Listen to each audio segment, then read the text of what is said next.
La cadena Democracia presenta Controversia. Estamos retomando con fuerza, cumpliendo las metas previstas. Hay que actuar con la fuerza que se necesita. Controversia. Sería un subsidio directo al consumidor. Una zona de seguridad del Estado. Controversia. Temas relevantes analizados a profundidad. Controversia. Con Miguel Rivadeneira. Comenzamos.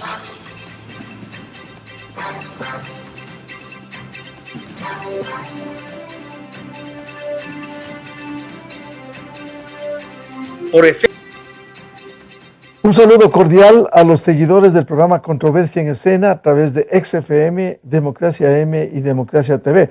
También saludamos a quienes nos siguen en la provincia de Imbabura a través de Radio Ritmo FM 103.5. Hoy queremos plantear un tema muy importante en nuestros países, en la región y evidentemente en el Ecuador, cómo la política ha afectado a la economía. El caso diferente del Perú, que también vamos a citarlo, y las políticas arancelarias del gobierno de Estados Unidos que ha impuesto el presidente Donald Trump.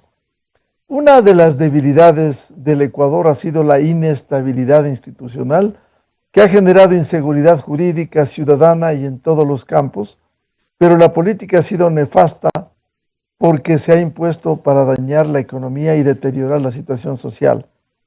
Esta situación contrasta con países vecinos como Perú y Colombia, que si bien han tenido inestabilidad política y de inseguridad, sus economías se han mantenido con los problemas comunes que existen, se han mantenido estables debido a una solidez institucional, porque hicieron bien las cosas con delegación y participación del sector privado y la apertura a la inversión extranjera y nacional, que ha sido muy alta durante los últimos años. Acá resulta intocables los sectores estratégicos, como se denomina en la Constitución vigente desde el 2008. El caso del Perú, decíamos, es evidente. En casi una década ha tenido 9 presidentes de la República y su economía se mantiene sólida, al igual que grandes inversiones en sectores muy rentables y atractivos como el minero. Acá se debaten reformas necesarias y urgentes para abrir las inversiones en los sectores energético, eléctrico, minero, en medio de la oposición de aquellos sectores que dicen no a todo y que repiten viejos discursos. En Perú fue destituido hace poco el 9º presidente de esta década, José Gerí, y asumió la presidencia el izquierdista octogenario José María Balcázar, también acusado de corrupción, estafa y fraude, y por tanto no se sabe qué tiempo duraría en el cargo, aunque el encargo es de pocos meses hasta la elección del nuevo mandatario y su posesión en julio próximo. En Perú funciona la justicia y tiene 4 expresidentes presos, procesados por la justicia: Alejandro Toledo, Ollantumala, Pedro Castillo, Martín Vizcarra; 2 expresidentes fallecidos, Alberto Fujimori, sentenciado a 25 años y que salió a morir en su casa por una enfermedad terminal; Alan García se suicidó antes de ir a la cárcel por los sobornos en el caso de Brecht; al exmandatario Pedro Pablo Kuczynski la Fiscalía ha pedido 8 años de sentencia por el delito de concusión; los últimos expresidentes Dina Boluarte y José Gerí, destituidos por el Congreso, tienen investigaciones en marcha por corrupción. El contraste: existe un presidente del Banco Central de la Reserva del Perú, Julio Velarde, elegido el 7 de septiembre del 2006, gobierno de Alan García Pérez, y se mantiene en el cargo durante 20 años, lo que genera confianza local e internacional y goza de respeto y consideración a sus labores. Con estos antecedentes, quiero plantear el tema de hoy: cómo la política afecta a la economía, el caso del Perú y las políticas arancelarias del gobierno de Estados Unidos. Quiero empezar con la economista María Herrera, analista económica y académica. ¿Por qué la política afecta a la economía, como hemos citado en estas condiciones? Buen día. Buen día, Miguel, buen día, Gabriel, César y todos los oyentes de este prestigioso programa. Bueno, yo creo que El tema es muy difícil de tratarlo, ¿no? Porque no obstante que Perú, con toda esta inestabilidad política, tenga este auge económico, porque Perú tiene en este momento un auge económico, así lo ha reconocido, por ejemplo, el Foro Mundial de Davos, cuando coloca al Perú dentro de los 10 principales países que han mejorado su situación, donde el comercio se ha expandido más o menos en un 20% y donde las exportaciones han subido terriblemente, con una construcción de un puerto que cuestionado, en conflicto también, pero que promete ser una vía de acceso entre el Perú, digamos, entre América y Asia, con unos indicadores notables, ¿no? Como por ejemplo el hecho de que haya una reducción de tiempo en los envíos de 40 días a 22, a 23 días, con disminución de costos, con flujos de capitales, con flujo de mercancías. Bueno, eso constituye un real avance para el Perú que ha sido reconocido por los diferentes organismos internacionales, como he mencionado, en el foro de Davos ahora se le ha reconocido al Perú dentro del grupo de 10 países con mayor crecimiento no solamente en el PIB, sino también en el nivel de comercio, un crecimiento, dijéramos, global. ¿Cómo podemos nosotros analizar qué es lo que pasa entre la política y la economía que al Perú no le afecta y que al Ecuador sí le afecta? Yo lo que he encontrado después de un análisis es que simplemente en el Perú existe un sector privado fuerte, existe un marco regulatorio que es casi inamovible, que si es que hay algunos cambios son muy mínimos, no como lo que sucede aquí en nuestro país, que hay una incertidumbre respecto de los cambios regulatorios y de las leyes que pasan por la Asamblea, influenciados directamente por los poderes políticos de turno y por las bancadas de la Asamblea. Entonces, en el Perú no ha acontecido eso, ¿no? Y si bien hay estos conflictos políticos, pues más se deben a tráfico de influencias, a disputa de poder político precisamente, pero no tanto a intromisión en la economía ni en la macroeconomía, donde, como insisto, hay un sector privado sólido, hay un sector privado que ha logrado mantener una institucionalidad en cuanto, por ejemplo, a las regulaciones, a las leyes, a la estabilidad jurídica que existe en el país, y eso es lo que ha hecho que el Perú consiga estos estándares de reconocimiento internacional. Podríamos analizar más adelante algunos índices, por ejemplo, que son calculados como por el Banco Mundial, donde se demuestra que la facilidad para hacer negocios, por ejemplo, es ágil, ¿no? Donde se demuestra que no existe esas trabas burocráticas que sí existen en otros países y concretamente en nuestro país, que no acabamos de salir de eso, que aparentemente en ocasiones decimos que se va a reducir esa tramitología, que se van a eliminar esas barreras, pero que queda solamente en la teoría. Eso no ha acontecido en el Perú. Estamos viendo cómo ya está funcionando prácticamente una primera etapa del puerto de Chancay y los plazos a los que se ha hecho referencia están siendo verídicos. Entonces sí hay de alguna manera una separación entre la economía y la política. O lo mismo ocurre en el caso de Colombia, donde el presidente Petro ha sido muchas ocasiones limitado por la institucionalidad colombiana para que no se toquen esa normativa, esas regulaciones que afectan al sector privado y su nivel de crecimiento. Bienvenido al doctor César Ulloa, politólogo, coordinador académico en la Universidad de Hemisferios. ¿Cómo ve este panorama? ¿La política termina afectando a la economía, como es el caso que señalaba la economista María Herrera, el caso del Perú? Buen día. Bueno, un cordial saludo, Miguel, lo propio a Gabriel y a María, y lo propio, por supuesto, a la audiencia.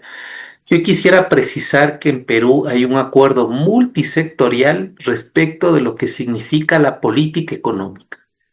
Eso se puede explicar en dos dimensiones. La primera, que indistintamente de la orientación ideológica de quien ostente la primera autoridad del Estado, hay una suerte de decisión en que no se toca la política económica. Y por el otro lado, los grupos económicos respaldan esta decisión más allá de la orientación ideológica partidista que tenga las distintas agrupaciones.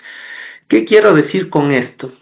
Que en el Perú hubo un acuerdo constitutivo de carácter prospectivo que surge en los años 90 después de una debacle en el manejo desastroso de la autonomía por parte de Alan García, después de Belaúnde Terry, y eso hace que entre la década de los 90 y los 2000, en la constitución del Estado, en la nueva constitución, se pongan una serie de reglas sobre la base de lo que significa el Banco Central de Reservas de Perú. Fíjese el nombre, es Banco Central de Reservas de Perú, cosa muy distinta incluso en lo nominativo como se conocen a los bancos centrales de la región.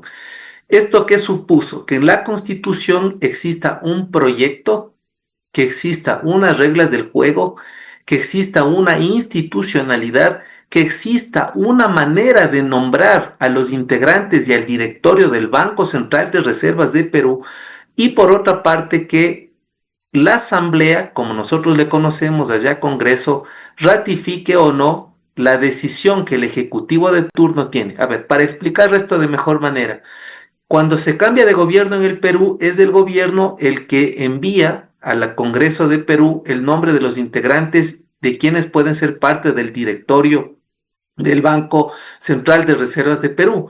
Y es la Asamblea que ratifica o no el nombramiento de esos integrantes y quién lo va a presidir. Cosa curiosa, el nombramiento de Julio Velarde, que es la persona más importante actualmente en el Perú y considerado como uno de los mejores directores de los bancos centrales del mundo, no solo de Perú, ha sido reelecto de manera consecutiva desde gobiernos totalmente distintos ideológicamente como son el de Alan García hasta el último que fue Pedro Castillo. ¿Cuál es el objetivo que se propuso Perú en materia de política económica?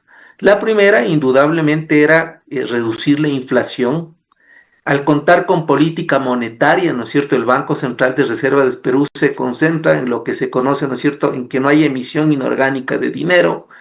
Se trata, ¿no es cierto?, también de acumular reservas. Se crean las condiciones para que exista inversión extranjera directa, lo que supone que en el Perú hay un promedio de cerca del 10% anual de crecimiento de inversión extranjera directa, pero también que existe reducción en cuanto a la contratación de deuda, lo que hace que la contratación de la deuda del Perú se haga en mejores condiciones en cuanto a cantidad, en cuanto a plazos y en cuanto a intereses.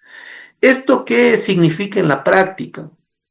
Que Perú, más allá de las decisiones que tenga el gobierno de turno, e incluso de las decisiones que tenga el ministro de Economía, que son un montón en estos 20 años, no han tocado lo que ha significado un banco central, que además la Constitución del Perú establece 3 principios indispensables, que lamentablemente en el Ecuador se lo tenía, pero que luego por las decisiones políticas que afectan la política económica del país le han restringido. La primera, que es un banco central con plena autonomía. Esto hay que decirlo porque esto explica el éxito del manejo de la política económica peruana. Primero, que existe autonomía. Al existir autonomía, existe independencia. Autonomía, independencia. Y la tercera, que los integrantes del directorio y el director, que en este caso es Julio Velarde, tienen que cumplir una serie de requisitos que les da legitimidad, no solo técnica, porque son expertos. De hecho, Julio Velarde es la persona más reconocida y diría influyente en el Perú por la continuidad que ha tenido como director del Banco Central de Reservas del Perú, sino que también existe una credencial de honorabilidad, de ética, de transparencia. Esto hay que decirlo con mucha claridad, porque cuando el procedimiento de selección, de nombramiento de las autoridades de un organismo técnico como un banco central no tiene estas características, que sea técnico, que sea ético, que sea autónomo, que sea independiente, pero sobre todo, y esto es lo último que quiero precisar, que tenga que rendir cuentas de manera permanente, no solo al Congreso, sino al país, hace que sea un éxito. En la última sesión de Davos, como en las conversaciones que ha existido alrededor de lo que se conoce en los multilaterales de crédito como el milagro peruano, no solo por la reducción de la inflación, no solo por el incremento de inversión extranjera directa, no solo por la contratación de deuda, no solo por la resiliencia ante la pandemia, sino que habría que decir un factor adicional por la confianza, pero también por la reducción de la pobreza, porque en estos años Perú reduce casi 30 puntos la pobreza, hace que hay una suerte de acuerdo multipartidario. Y el acuerdo multipartidario es que no se toca la política económica. Es decir, hay algo que es sagrado en el Perú y que probablemente el Perú nos podría dar lecciones en esto, y es que ese aspecto, ese ingrediente es intocable. Para cerrar, el Perú, sin ser un país dolarizado, es uno de los países que tiene incluso una inflación más baja que países dolarizados como Ecuador, como Salvador, incluso como Estados Unidos. Entonces yo creo que esta explicación nos deja con mucha claridad de que sí se puede llegar a un acuerdo de política económica indistintamente de la orientación ideológica de quién sea el gobernante de turno, Miguel y colegas. Bienvenido al doctor Gabriel Hidalgo, politólogo y académico también. Gabriel, esto que ha comentado la economista María Herrera y el doctor César Ulloa, quisiera añadir un dato que según datos oficiales en Perú existen, entre otras, 3 virtudes: la estabilidad económica y fiscal, el control de una inflación baja, como bien decía César, y un endeudamiento controlado que no compromete más allá del 35% del Producto Interno Bruto. Esto ha permitido un sostenido crecimiento económico durante los últimos años. ¿Cómo ve usted este panorama? ¿La política afecta a nuestros países, a la economía? Buen día. Buenos días, Miguel. Yo estoy encantado de compartir con usted y con su público, lo mismo con el apreciado doctor César Ulloa, y a quien me place saludar por primera vez, la economista María Herrera. Estoy encantado de compartir con ustedes.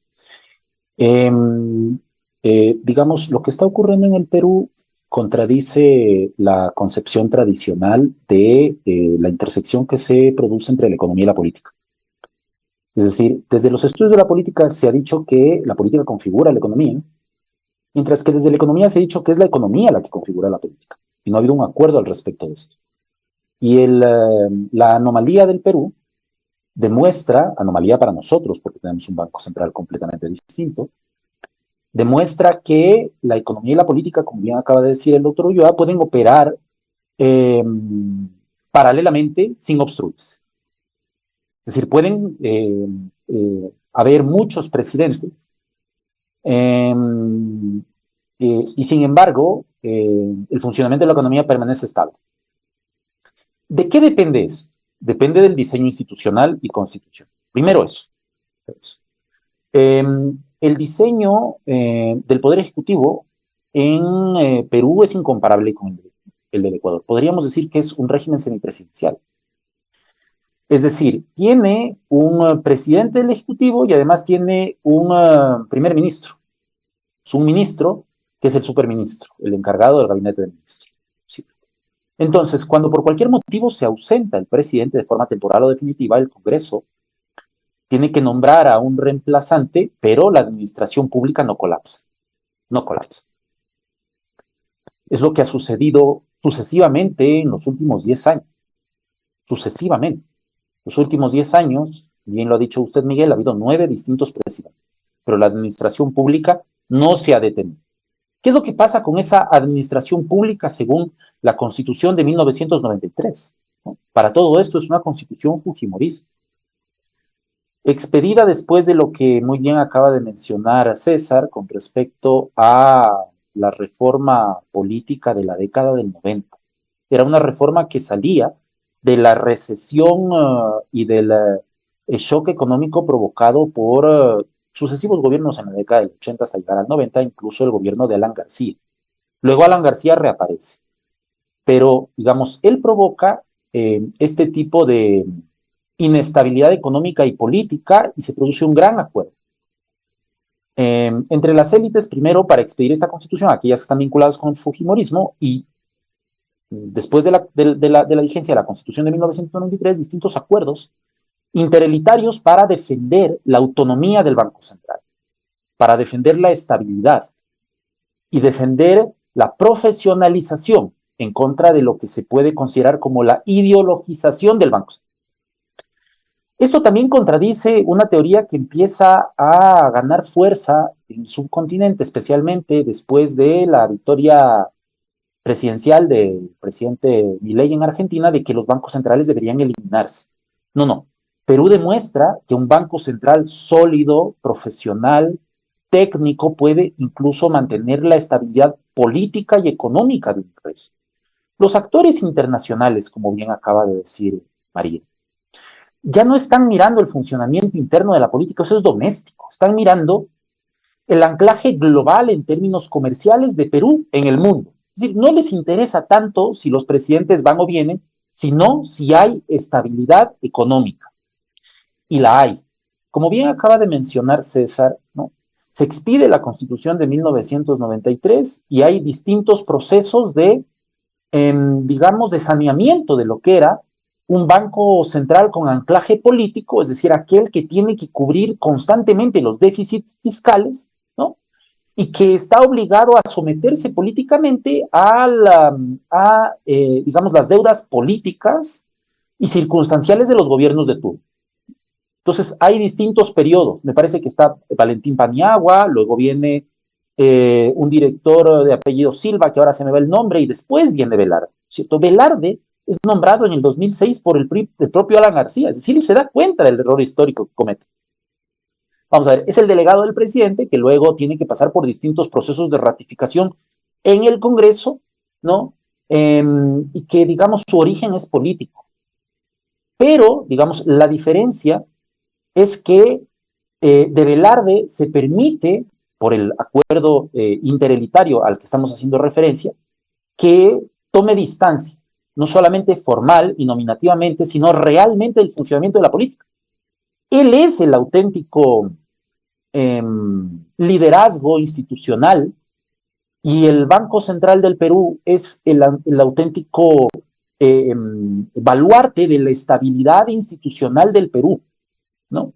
Entonces, esa estabilidad institucional en el Perú produce estos dos grandes efectos. Primero, aquel que se encuentra establecido en la Constitución. Es decir, la finalidad principal no es el empleo, no es el desarrollo, no es la inclusión, no es, digamos, elementos traídos de las ideologías progresistas y del siglo XXI. No, es la estabilidad monetaria. Y a partir de la estabilidad monetaria, entonces aparecen otros elementos que son complementarios. La estabilidad económica, del empleo, salarial, patrimonial, es decir, otras de distinto tipo. Pero arranca con esa. Y arrancando con esa es que el Perú se puede incorporar al mundo en términos de reputación económica global y lo político queda al margen.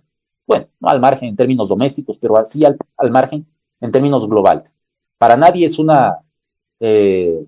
un misterio, pero no es lo más importante. ¿Qué es lo que sucedería si a Ecuador le pasara lo mismo? Es decir, ¿qué pasa si el presidente se va? Este o cualquiera. Entramos en una crisis de orden sistémico. ¿Qué pasa si el presidente del Ejecutivo en el Perú se va? Se reemplaza inmediatamente por el tipo de régimen semipresidencial al que me estoy refiriendo. La administración pública permanece constante y los mercados internacionales están mirando si es que hay estabilidad monetaria, que la hay, a partir, digamos, hace 10 años en adelante,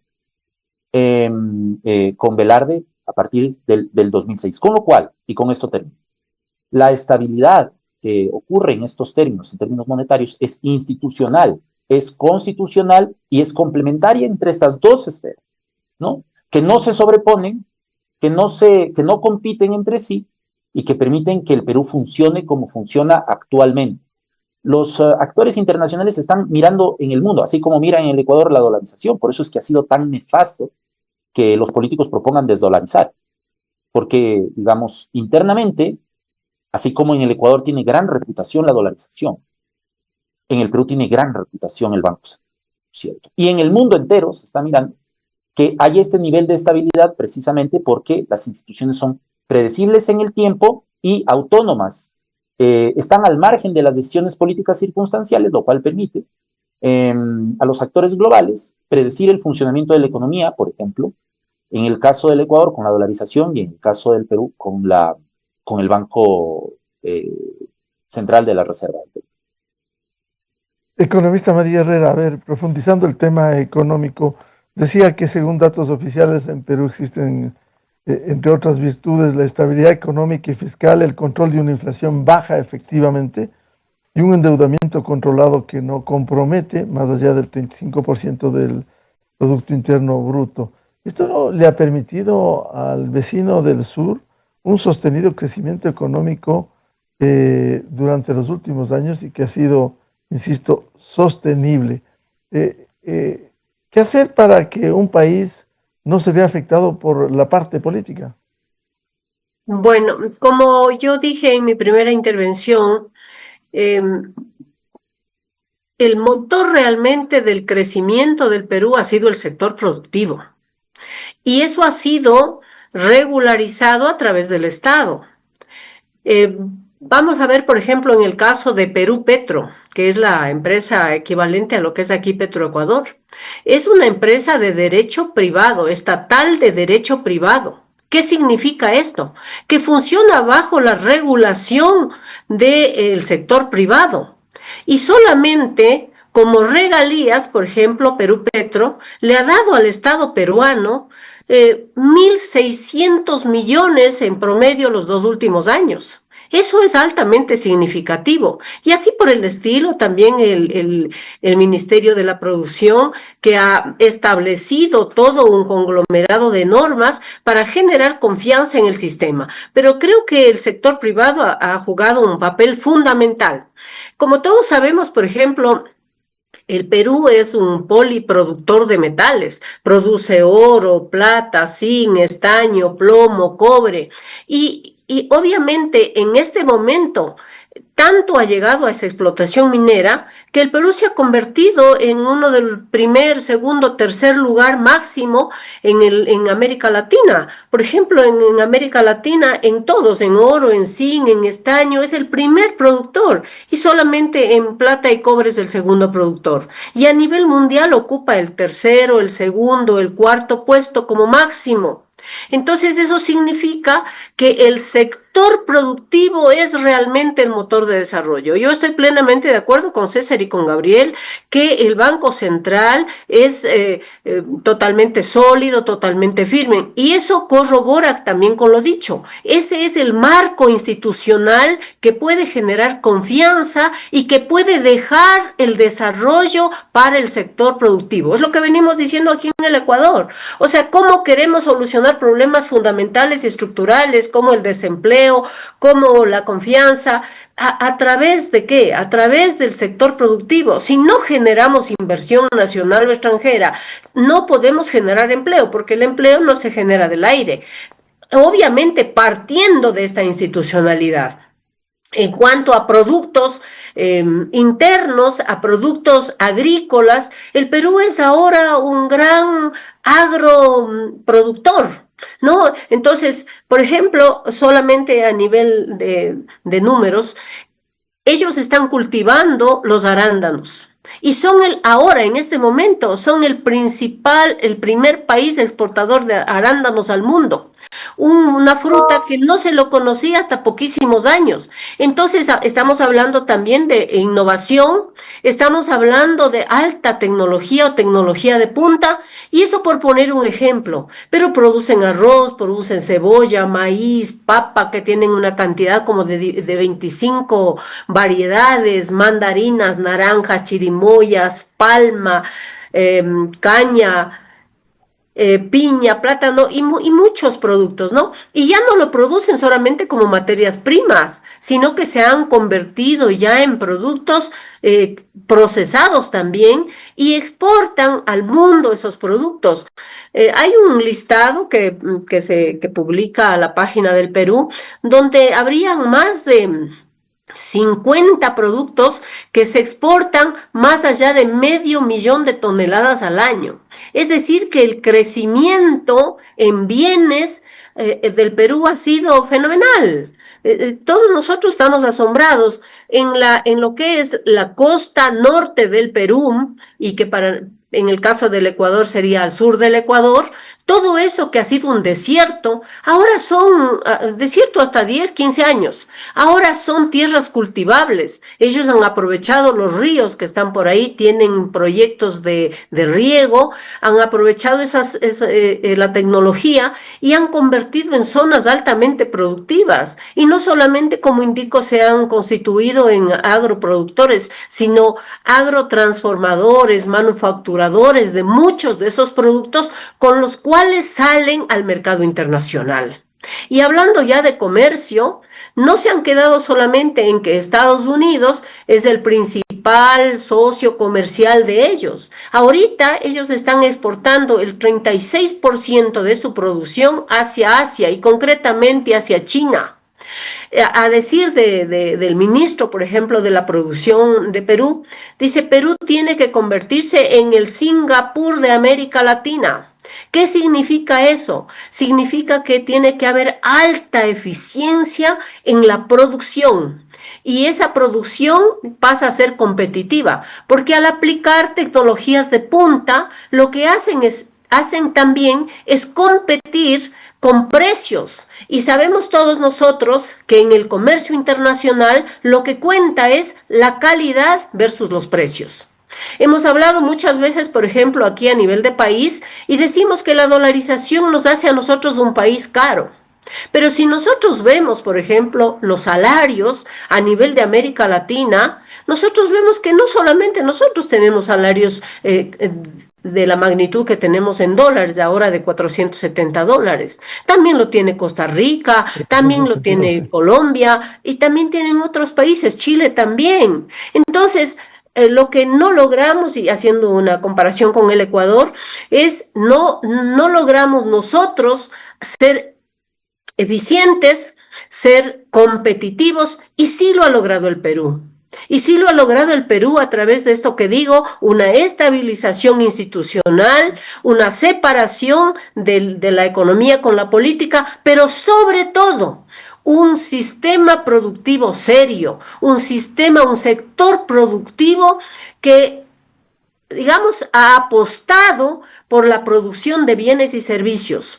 Yo dije al inicio también de mi intervención cómo ha llegado a consolidarse este gran megapuerto de Chancay. Eso es obviamente una infraestructura de servicios que también tendrá que utilizarlo Ecuador, utilizará Colombia, utilizará Chile, porque está en el Pacífico y todos sabemos que el comercio con Asia es ahora un elemento fundamental hablando de crecimiento y hablando de comercio. Entonces, lo que ellos han hecho, más allá de hacer esa alianza con China, es crear una infraestructura que va a generar miles de millones de dólares, y eso le significa al Perú un ingreso significativo. Eso ha generado también un alto nivel de empleo, un alto nivel de confianza, de forma que yo creo que el gran actor de este despegue del Perú, aparte, insisto, por tercera ocasión, del marco institucional y regulatorio inamovible, también es el auge, el empeño, la tenacidad, la diversidad del sector productivo y del sector estatal también, que no se ha quedado entrampado como nosotros, como decía Miguel, en esos sectores estratégicos, de decir estos son estratégicos y no va más allá del Estado. Nuestro Petroecuador tiene pérdidas. El sector petrolero del Ecuador necesita alrededor de 5.000 millones de dólares para poder retomar la producción que teníamos hace 10 años. No para crecer más, solamente para retomar la producción. Y en cambio el Perú Petro le está dando al Estado cerca de 2.000 millones de dólares en regalías, porque funciona siendo una empresa estatal, funciona bajo las reglas del sector privado. Y así otros y otros estamentos de la República del Perú.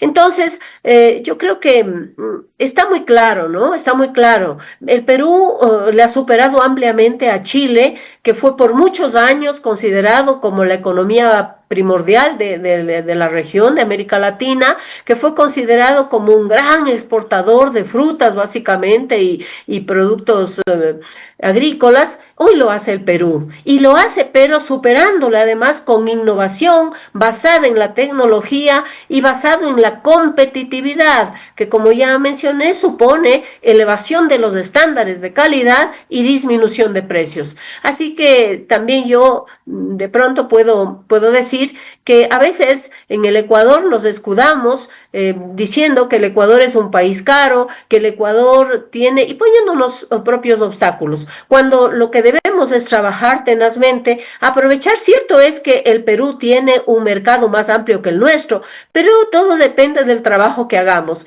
Entonces, sí hace preciso en el caso, por ejemplo, nuestro, que imitemos esto que ha hecho el Perú, porque de recursos naturales también nosotros tenemos muchos. Y un elemento adicional antes de terminar, quisiera decir que, por ejemplo, ellos, al tener la minería, la explotación minera más grande de Latinoamérica, hay una mina que se llama la de Yanacocha, que es la principal fuente de extracción del oro en el Perú. Pero yo no he visto, no conocemos, porque ahora todo conocemos por la sociedad de la información en la que vivimos, todos los obstáculos que se ponen como en el Ecuador.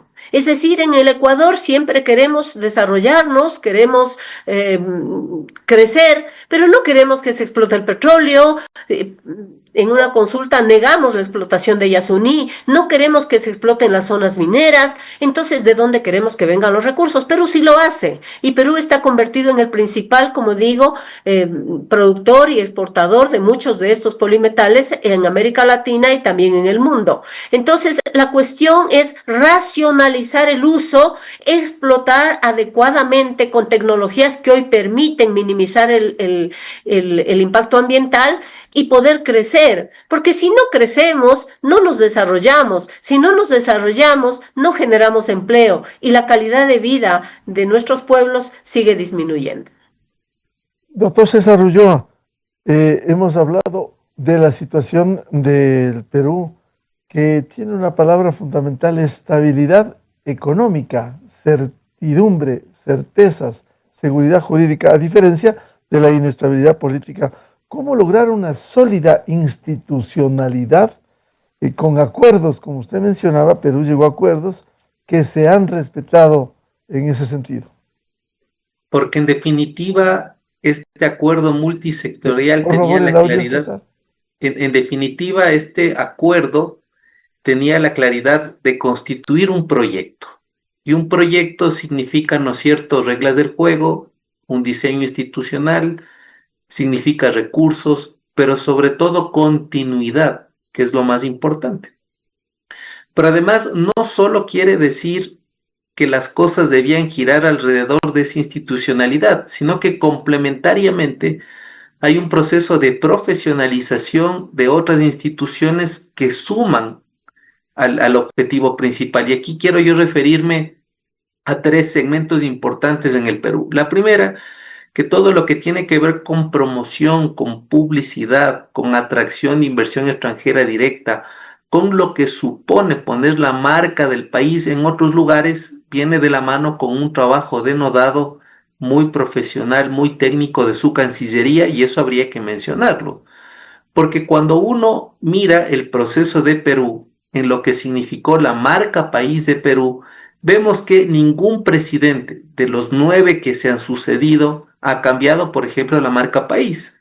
Por lo tanto, hay un esfuerzo complementario que hace también Relaciones Exteriores, y yo podría decir que esa es una de las cosas esenciales en cuanto a las ventajas competitivas que tiene institucionalmente hablando el Perú.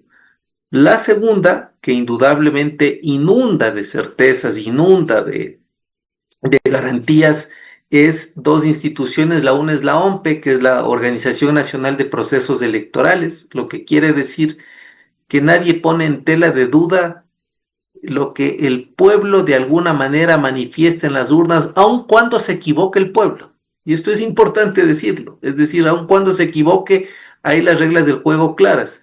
Y la tercera, indudablemente que hay un proceso de profesionalización de la burocracia que también toca el sistema de administración de justicia. Entonces, ¿qué quiero yo decir con esto? Que este círculo virtuoso que confluye en la política económica hace que también exista unas exigencias de las otras instituciones del Estado para que dentro de la parte doméstica como de la parte exterior puedan, ¿no es cierto?, dar esas luces en algunas cosas. Y aquí yo quiero anotar un punto que es importante y que fortalece la política económica peruana, y es la decisión que tuvo el Perú de liderar lo que significó la APEC, es decir, los acuerdos del Asia, los países de Asia del Pacífico, y que a la actualidad hace que el Perú cuente con el puerto de Chancay, con inversión extranjera china, considerada como la economía más emergente y la locomotora más potente económicamente hablando, y que, ¿no es cierto?, esa política exterior no solo haya posicionado como este lugar, ¿no es cierto?, de ida y de vuelta de productos, sino que también el Perú tiene un gran despliegue en cuanto a su promoción cultural, que eso también no hay que dejarlo por alto, y por eso incluso el Perú en la actualidad es considerado dentro de los 10 países con la mejor gastronomía del mundo, y eso uno puede ver, ¿no es cierto?, en los premios, en todo lo que significa el aporte que le da ese rubro, el rubro turístico. Y lo tercero son las ventajas comparativas que quiero mencionarles. Ecuador con Perú comparte dos cuencas hidrográficas, la Puyango-Tumbes y la Catamayo-Chira. Pero curiosamente, ¿quién se ha beneficiado de los recursos hídricos en estas cuencas binacionales? Es el Perú, convirtiendo el desierto en un vergel.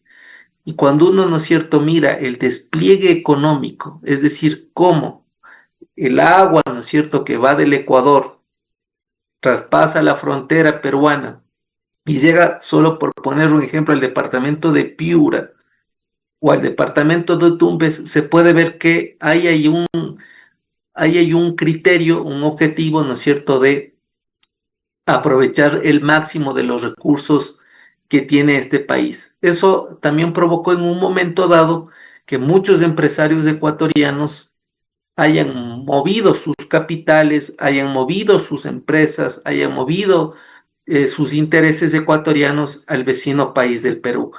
No puedo dejar de mencionar algo que me parece importante, y es que alrededor de la firma de la paz, que fue el 26 de octubre del 98 con Perú, el Perú se convierte en uno de los 5 países de mayor sociedad comercial con el Ecuador. Es decir, también la firma de la paz hizo que el Perú consienta, que el Perú tenga mucho análisis de la importancia de lo que significa tener un vecino como el ecuatoriano, que, insisto, alrededor de los recursos hídricos, alrededor ahora de la minería y de otros rubros, puede hacer unas cosas interesantes. Con esto quiero yo concluir mi intervención, que siempre va a ser posible un acuerdo cuando exista un proyecto, porque puede ser que muchas de las veces los ecuatorianos y ecuatorianas nos sentamos a la mesa, pero si cada quien tiene un proyecto, si cada quien tiene un interés, si cada quien está mirando cosas que sean de beneficio propio y no colectivo, nunca va a suceder lo que en la actualidad nosotros podemos ver en nuestro vecino país hermano, por cierto, que es el Perú. Doctor Gabriel Hidalgo, a ver, esto que nos han comentado, cómo lograr una sólida institucionalidad, el caso nuestro, Perú ha tenido estabilidad, porque el Ecuador, que no ha logrado acuerdos, ha sido muy difícil. Acuerdos de lo que se puede contar, la firma de la paz, como recordaba César, en octubre del 98, pero acuerdos puntuales sobre grandes temas, por ejemplo, seguridad en el Ecuador, tema de la economía que Perú nos enseña, el tema de la inversión, Hay el ejemplo de Colombia, que cambió hace 33 años, abrió la inversión al sector privado, y Colombia, 33 años que no tiene apagones.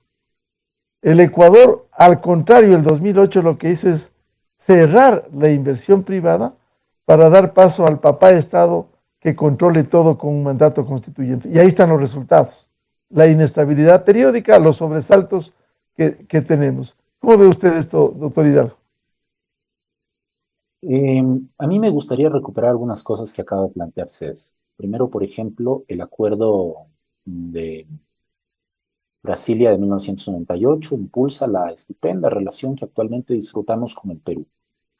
Se trata de un acuerdo que política e institucionalmente ha sido más defendido y trabajado desde el Perú que desde Ecuador, ¿no? Y esto tiene matices tanto políticos como institucionales que son necesarios de revisar para el fortalecimiento del aparato productivo y del campo de la economía nacional. También quiero mencionar, digamos, como ejemplos, un ejemplo es que no es muy conocido ni siquiera por la opinión pública del Perú, es esta escaramuza con incluso fallecidos que ocurre en Loreto, para intentar detener, Loreto en el Perú, para intentar detener el acuerdo de Brasil. Y el presidente Fujimori defiende el acuerdo. Y el presidente Maguad defiende el acuerdo, ¿cierto? Ambos presidentes pueden ser en sus respectivos países de ingrata recordación por algún sector, de grata recordación por otro sector, pero lo importante no es nuestra preferencia emocional o ideológica con respecto a las personas que administraban los conflictos, sino los resultados que históricamente se producen. Entonces, yo diría, no hay que tenerle miedo a mirar las ventajas de esta parte de la Constitución de Fujimori de 1993. No hay que tenerle miedo. El presidente Fujimori es un presidente con enormes deudas en materia de derechos humanos, enormes, pero hubo un gran acierto, ¿no? Fortalecer la presencia del sector productivo como actor que lidera el desarrollo económico nacional. Entonces, digamos, aquí hay muchos candados en ese sentido, muchos candados. Esto, por ejemplo, esta institución constitucional de los sectores estratégicos y la imposibilidad de que el sector productivo privado pueda participar, me parece a mí un candado innecesario en la Constitución, un límite innecesario en el funcionamiento de la economía nacional. Fíjense, por ejemplo, lo que ocurre, el muy bien traído ejemplo de César con respecto a las cuencas hidrográficas en el sur del país, el Puyango, el Catamayo Tumbes y el Puyango, algo más que ahorita se me ve el nombre que maneja mejor César. Puyango Tumbes y Catamayo Chira. Exactamente, Puyango Tumbes, Catamayo Chira, muchas gracias. Ya, se desarrolla el aprovechamiento de los recursos hidrológicos en el Perú y no tanto en el Ecuador. ¿Por qué? Por lo que usted está preguntando. Hay un gran desarrollo institucional, una gran sensibilidad con respecto al funcionamiento de las instituciones y el acuerdo entre los actores que gravitan en torno a la política y la economía para el desarrollo local en Perú y no en Ecuador. Esto corresponde a un trabajo que no se ha desplegado en el Ecuador por muchas razones, pero especialmente por la debilidad institucional. Esto tienen que desarrollarlo a nivel cantonal los alcaldes que forman parte de la cuenca, ¿cierto? El prefecto o los prefectos, ¿cierto?, del Oro y del Loja. ¿Tienen capacidades institucionales para tal cosa? ¿Tienen capacidades políticas? ¿Tienen sensibilidad con respecto a esto? Es que no nos olvidemos que los presidentes en el entorno del conflicto, Ecuador-Perú, de la década del 40 del siglo pasado, tenían digamos, un consenso con respecto a la construcción de carreteras en el sur del país. Decían que era construir carreteras para la invasión del enemigo, ¿no? Entonces todavía no hay carreteras, todavía no hay. Hay, digamos, el tendido vial más grande del Ecuador después del de Manabí es el de Loja. Son todavía caminos vecinales. Mientras en Perú se construía carreteras, ¿no?, para poder facilitar el desarrollo agrícola, mientras se estaba construyendo canales de riego, mientras el riego llegaba a vastas zonas territoriales, convirtiendo, como muy bien acaba de decir César, en vergeles, Ecuador el desarrollo de este tipo de infraestructura sigue siendo muy incipiente. ¿Y por qué es incipiente? ¿Porque no hay necesidades? No, porque falta un acuerdo político que integre este tipo de instrumentos internacionales. Es un instrumento internacional. El acuerdo de Brasilia de ratificación de la buena relación, de la relación amistosa con Perú, y que confirma los límites territoriales del Protocolo de Río de Janeiro de 1942, ¿no? Facilitan una buena relación. Una buena relación. Nosotros tenemos que aprender mucho del Perú, que no hemos aprendido todavía. Y que yo diría que ese aprendizaje pasa por entender que el sector productivo, esto ya lo ha dicho María, el sector productivo tiene que ser el actor que lidera el proceso digamos, muchos procesos en torno a la economía, especialmente al empleo, al desarrollo, a la inclusión económica. El Estado no, porque cuando se acaban los recursos del Estado empiezan los problemas. Y ya han empezado, ¿no es cierto? Y después tenemos que mirar también muy atentamente el funcionamiento de las instituciones, es decir, estas instituciones que tenemos actualmente impiden que el Ecuador pueda apostar por ese sector productivo y pueda incluso transparentar su funcionamiento interno y su inclusión económica a nivel global, su inserción económica a nivel global, porque no hay, digamos, inversión de gran escala que quiera invertir en un país cuya seguridad jurídica está en entredicho precisamente porque la economía, por suerte no los esquemas monetarios, porque estamos dolarizados, no hay banco central que pueda definir la política monetaria, pero digamos, la administración económica del país pasa por los vaivenes, la inestabilidad, la impredecibilidad de las ideologías de los gobiernos de turno, cual a mí me parece que nosotros deberíamos recuperar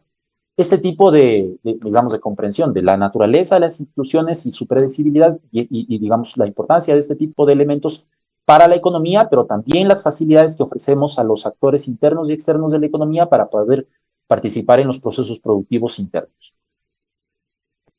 Economista María Herrera, ¿cómo lograr estos acuerdos políticos que se ha señalado, abrir al sector productivo la inversión extranjera, de lo cual hemos estado ausentes como país? ¿Cómo lograr? Bueno, creo que aquí el tema es poner como prioridad los objetivos nacionales y que haya una separación de poderes, porque lo que nosotros estamos viendo en el Perú es eso, ¿no? Es que hay un funcionamiento político por un lado y un funcionamiento económico por otro lado. Entonces, yo creo que aquí en el Ecuador, por ejemplo, nosotros debemos de separar las funciones y además tecnificar, además de institucionalizar, tecnificar esas instituciones.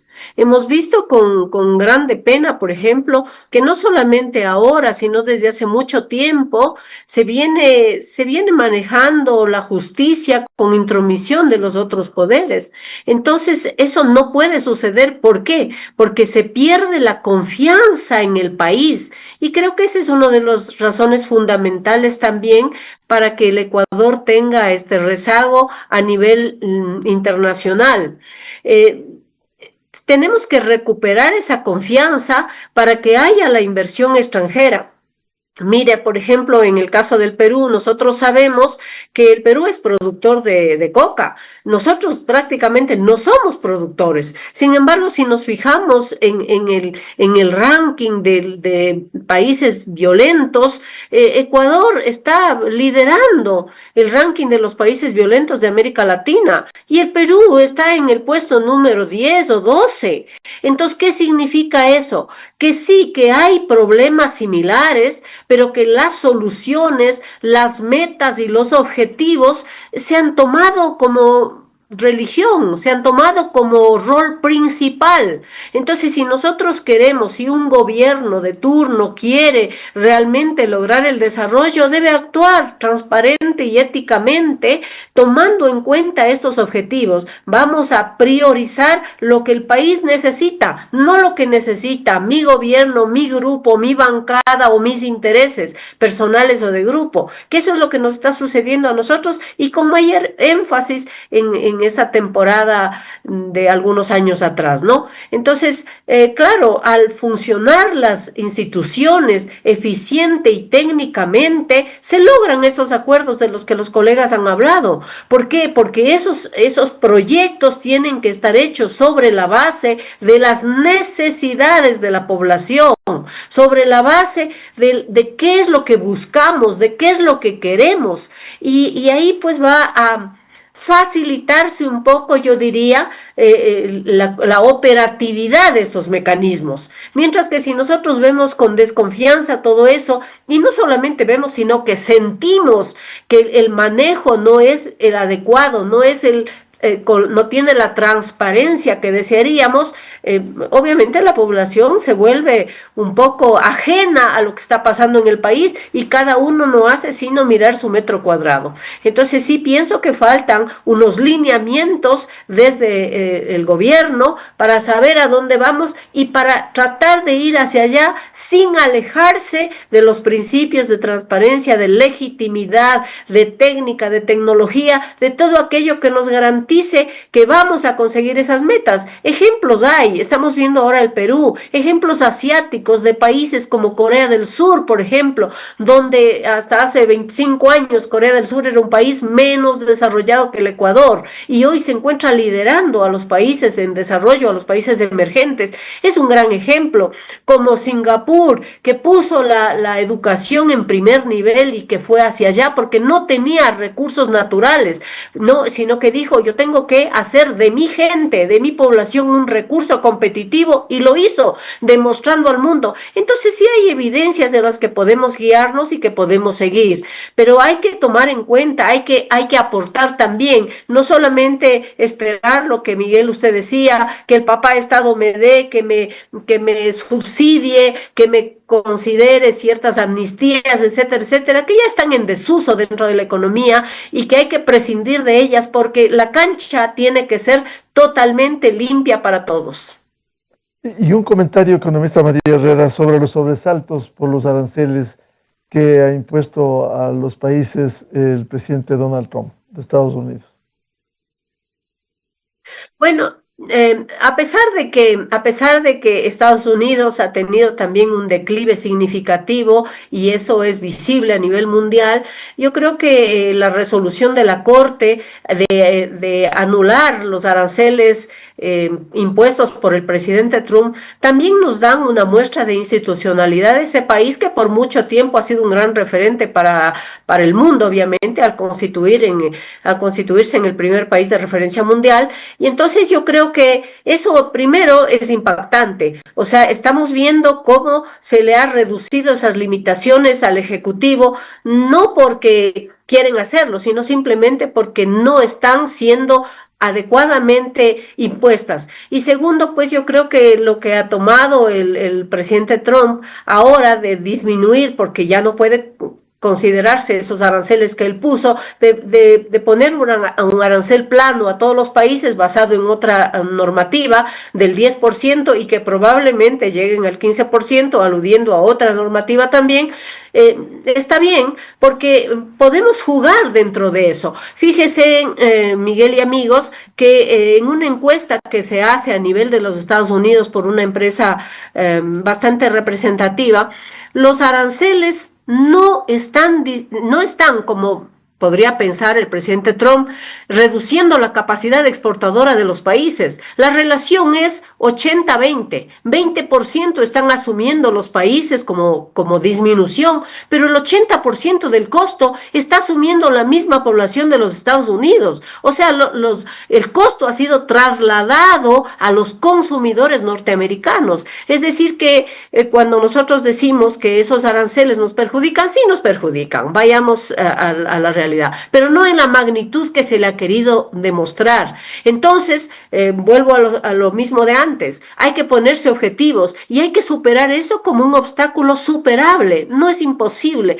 y eso ya lo he mencionado, lo podemos hacer con mayor producción, con innovación, con tecnología, con calidad, con juego de precios, para poder entrar a esos mercados con mayor énfasis y haciendo de alguna manera énfasis también en contradecir la política del presidente Trump, que ha querido poner una barrera y que prácticamente no lo ha podido, ya sea por la decisión de la Corte o ya sea por la decisión de los países que tienen todo el empeño y el empuje de generar un comercio internacional, global, autónomo y transparente.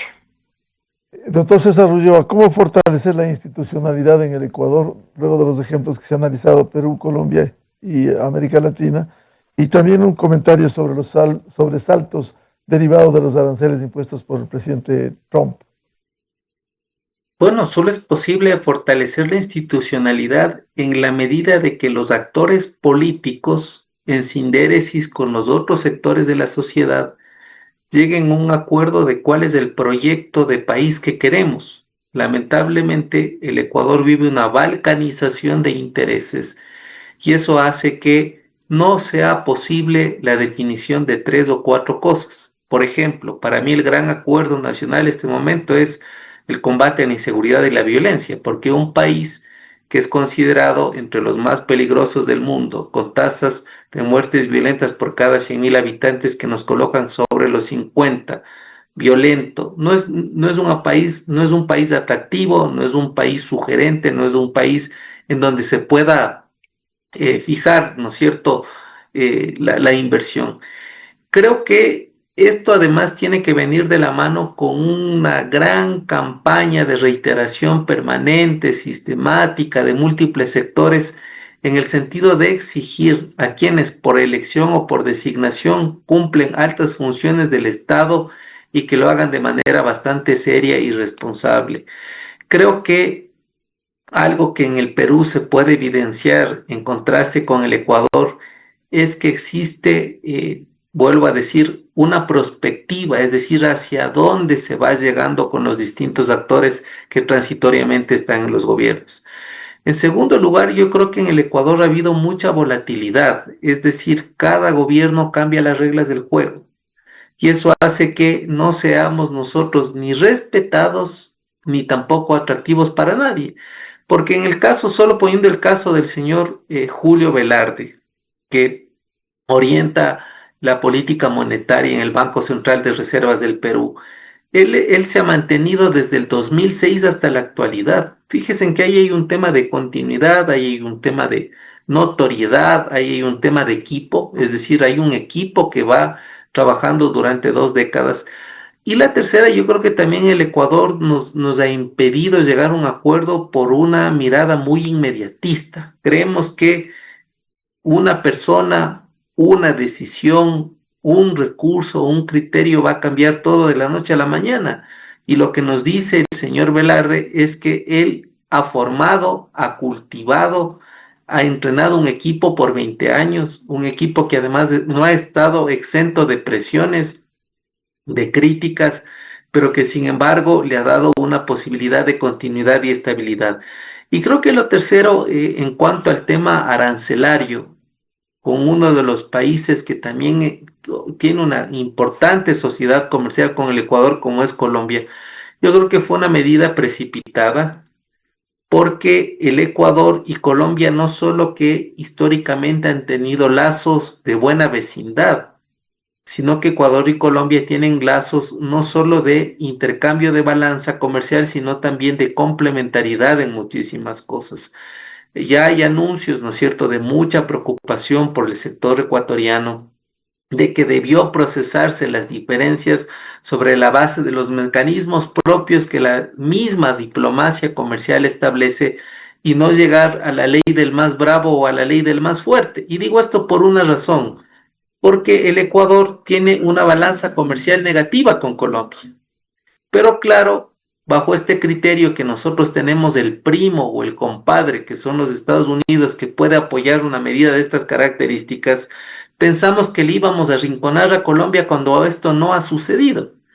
Tal no ha sucedido que el presidente colombiano, con todas las críticas acuestas que tiene de Donald Trump, pudo tener una intervención pública, una intervención en la Casa Blanca y además decir lo que en su gobierno piensa de lo que significan los temas de seguridad. Entonces yo creo que hay que más bien apelar a que nuestra Cancillería, apelar a que el gobierno ecuatoriano trate de resolver este problema, porque puede ser que la denuncia que presenta Colombia ante la Comunidad Andina de Naciones, en vez de resolver las cosas, sino más bien las agudicen y probablemente el Ecuador tenga que rendir cuentas ante este organismo de vecindad, de comercio y de impulso de hermandad, de buena vecindad con los países andinos, Miguel.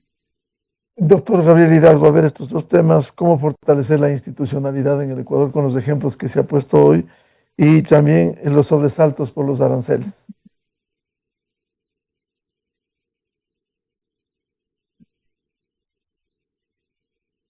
Perdón, estaba con el micrófono apagado. Decía que en materia de fortalecimiento institucional me parece que nuestro problema es de cultura política, es un problema de cultura cívica. Es decir, si continuamos apostando por el respeto a nuestras instituciones, no va a haber régimen institucional que valga. Primero. Segundo, yo diría que el régimen de instituciones actualmente vigente impide una relación armónica entre el Estado, el mercado y la sociedad. Me parece que esta Constitución tiene que reformarse integralmente. Hay muy poquito ahí en esa Constitución que se pueda rescatar. Por ejemplo, la fortaleza de la Corte Constitucional me parece que es rescatable. Pero hay que aclarar si es que la fortaleza de la Corte Constitucional choca o no choca con un régimen hiperpresidencialista. No puede haber un hiperpresidente con una hipercorte, que es lo que actualmente estamos viviendo, ¿no es cierto? No puede haber. Entonces, yo recuperaría una corte con capacidades sólidas, pero un presidente que no tenga capacidades tan exorbitantes para incluso intervenir políticamente las partes de la economía que se tienen que manejar técnicamente. Entonces, yo diría que para poder fortalecer la institucionalidad hay que empezar por consensuar, por pactar, por acordar un nuevo régimen de instituciones. No es un misterio que nos estamos constantemente dando distintas constituciones en el transcurso de nuestra vida republicana. O sea, constantemente nos estamos dando. Que perdimos la oportunidad de tener una nueva constituyente y por tanto una nueva constitución por los bajos desempeños del gobierno del presidente Noboa, que esperaba tener bajos desempeños, pero buena votación en el plebiscito para la instalación de la constituyente. Entonces tendremos que postergar la posibilidad. O sea, si ahora no se modifica esta constitución, se modificará en los próximos años. Si se llega a modificar esta constitución, entonces armar un régimen de instituciones que pueda respetarse. Es decir, que pueda respetarse a través del acuerdo. Necesitamos trabajar en una cultura de legalidad, es decir, de respeto por las instituciones. Una cultura política y cívica por el respeto a las instituciones y por el acuerdo entre los disímiles. El problema es que en el mundo entero hay una pulsión por la bipolaridad, por los dos extremos que compiten por el poder y en el centro todo el universo social, tratando de situarse en una alternativa o decidiendo por alguno de ambos polos. Los países que más sufren en estas circunstancias son aquellos países con menor institucionalidad. Por eso es que los Estados Unidos, como bien acaba de explicar María, puede establecer aranceles, puede sufrir un revés en términos judiciales si la Corte Suprema dice que son inconstitucionales. Me refiero a la Corte Suprema de los Estados Unidos. Y puede restablecer una nueva política arancelaria. Y puede sobrevivir a eso porque hay instituciones que coexisten, que conviven con un presidente que en toda regla es un populista latinoamericano. O sea, puede tener apariencia de extranjero, pero él es un populista latinoamericano, es el típico populista latinoamericano. ¿Por qué sobrevive el régimen económico y de instituciones de los Estados Unidos a un presidente como este? Porque hay solidez en eso, ¿no es cierto? Entonces digo, los países que sufren más este tipo de inestabilidad son los países sin instituciones. Por ejemplo, el Ecuador. Que no tiene capacidad de poder, no digo por este gobierno, digo en general, por cualquier gobierno, que no puede tener una, digamos, proyectar una acción política predecible, institucional en el tiempo y que está sometida a los caprichos y los vaivenes de la política coyuntural. En términos, digamos, de la relación Ecuador-Colombia y Ecuador-Estados Unidos, yo diría que, digamos, el mundo, no solamente el Ecuador, el mundo experimenta un retorno al enfoque realista de las relaciones internacionales, con lo cual Ecuador, como Estado pequeño, se sitúa en una posición de realismo periférico, ¿no? Está en los márgenes, en la periferia de aquel centro que adopta las decisiones, pero adopta una posición realista.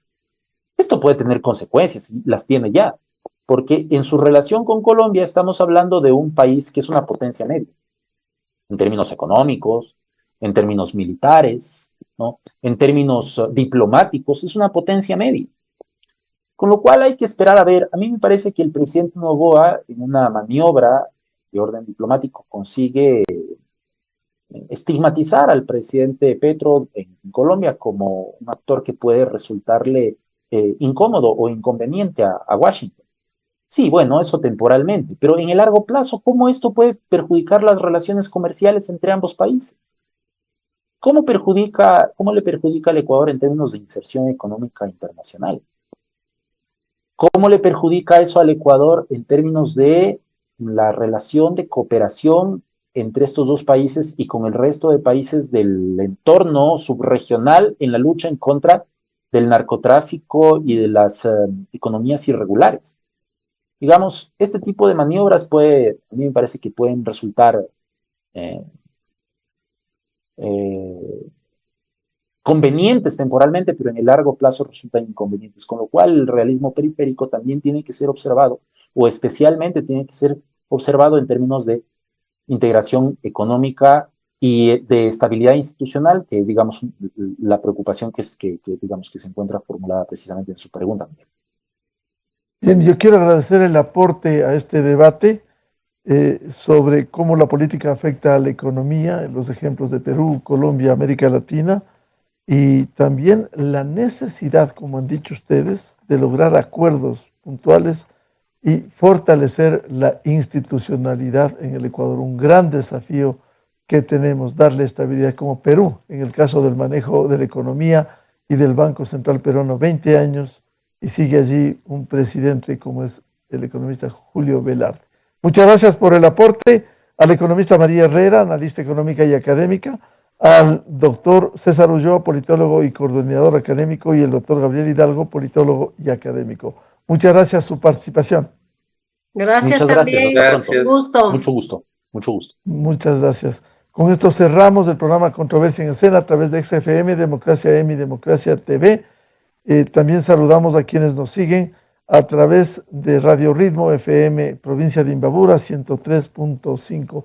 Y a los miles de seguidores del programa Controversia en Escena les deseamos un feliz fin de semana a todos. Muy buen día. Esto fue Controversia. Temas relevantes, analizados a profundidad. Miguel Rivadeneira vuelve el próximo sábado.